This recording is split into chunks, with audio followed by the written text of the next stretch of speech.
செய்திகளை உடனுக்குடன் தெரிந்து கொள்ள சேனல் G4I செய்திகள்.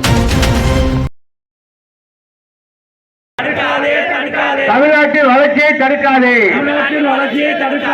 துணை போகாதே, துணை போகாதே, எடுமுடி அதிமுகவே துணை போகாதே, எடுமுடி எடப்பாடியே துணை போகாதே,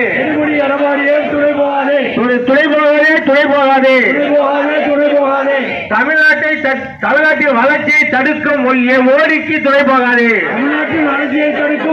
துணை போகாதே. சிலிண்டர் எங்கே, சிலிண்டர் எங்கே, சிலிண்டர் எங்கே, சிலிண்டர் எங்கே, சிலிண்டர் எங்கே, சிலிண்டர் எங்கே, சிலிண்டர் எங்கே. வாய்ச்சவரால் மோடியே, வாய்ச்சவரால் மோடியே, வாய்ச்சவரால் மோடியே, வாய்ச்சவரால் மோடியே, வாய்ச்சவரால் மோடியே, வாய்ச்சவரால் மோடியே. எடுபடி எடப்பாடியே, எடப்பாடியே, எடுபடி எடப்பாடியே, எடுபடி எடப்பாடியே. சிலிண்டர் எங்கே, சிலிண்டர் எங்கே, சிலிண்டர் எங்கே, சிலிண்டர் எங்கே, சிலிண்டர் எங்கே, சிலிண்டர் எங்கே, சிலிண்டர் எங்கே, சிலிண்டர் எங்கே. வாய்ச்சவரால் மோடியே, வாய்ச்சவரால் மோடியே, வாய்ச்சவரால் மோடியே, வாய்ச்சவரால் மோடியே. துறைமுகம் எடப்பாடியே, துறைமுகம் எடப்பாடியே. சிலிண்டர் எங்கே, சிலிண்டர் எங்கே, சிலிண்டர் எங்கே, சிலிண்டர் எங்கே.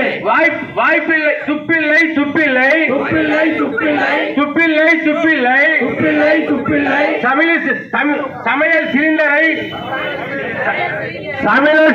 சமையல் சிலிண்டர் பிரச்சனையை, சமையல் சிலிண்டர் பிரச்சனையை தீர்க்க துப்பில்லை, மோடி அரசு துப்பில்லை, துப்பில்லை, சமையல் சிலிண்டர் பிரச்சனையை தீர்க்க துப்பில்லை.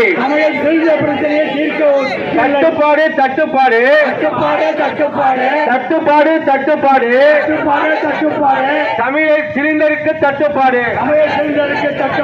மோடி அரசு, மோடி அரசு, துறைமுகம் எடப்பாடி அரசு, சமையல் சிலிண்டருக்கு தட்டுப்பாடு. தோற்று போச்சு, தோற்று போச்சு, தோற்று போச்சு, தோற்று போச்சு, தோற்று போச்சு, தோற்று போச்சு. மோடியின் வெளியுறவு கொள்கை தோற்று போச்சு, மோடியின் வெளியுறவு கொள்கை தோற்று போச்சு. ஆர்ப்பாட்டம் நடத்தி கொண்டிருக்கிறோம். இந்த ஆர்ப்பாட்டத்தை தலைமையேற்றிருக்கிறோம் எனது அருமை மாப்பிள்ளை கல்லணை செல்லக்கண்ணு அவர்களே மற்றும் கூட்டணி கட்சி தோழர்கள் உங்கள் அத்தனை பேருக்கும் வெயில் தாக்கத்தின் காரணமாக அனைவர் பேரும் சொல்ல இயலாத நிலையில் ஒரு சில கருத்துக்களை மட்டும் சொல்ல விரும்புகிறேன். எரிமலை எப்படி பொறுக்கும், நம் நெருப்புக்கு இன்னும் ஆவுறக்கும், சிங்க கூட்டம் நிமிர்ந்தால் இரும்பு சிலையில் கதவு தெரிக்கும், நாம் கண்ணீர் சிந்தும் ஜாதி இனி அழுதால் வராது நீதி அப்படி என்று ஒரு கவிஞர் பாடினார். அடுத்து ஒருத்தர் பாடினார், அடிமையின் உடம்பில் ரத்தம் எதற்கு, இனம் அச்சப்பட்ட கோடைக்கு இல்லம் எதற்கு, கொடுமையை கண்டு கண்டு பயம் எதற்கு, நீ கொண்டு என்னடா மீசை முறுக்கு அப்படின்னு கவிஞர் பாடினார்.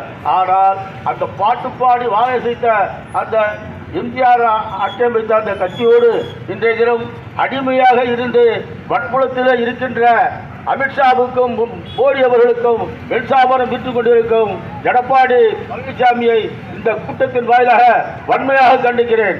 அடுத்து விஜய் பற்றி சொன்னார்கள். நாங்களாம் சொல்லுங்கிற அவசியமே கிடையாது.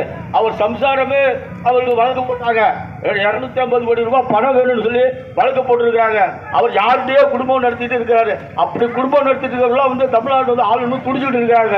ஆகவே நாம் எல்லோரும் விழிப்புடன் இருந்து இந்த கூட்டணியோடு சேர்ந்து எதிர்வரும் கூட்டணிகளை ஓட ஓட விரட்டுவோம் என்று வாய்ப்புக்கு நன்றி முடித்துக் கொள்கிறேன். நன்றி, வணக்கம்.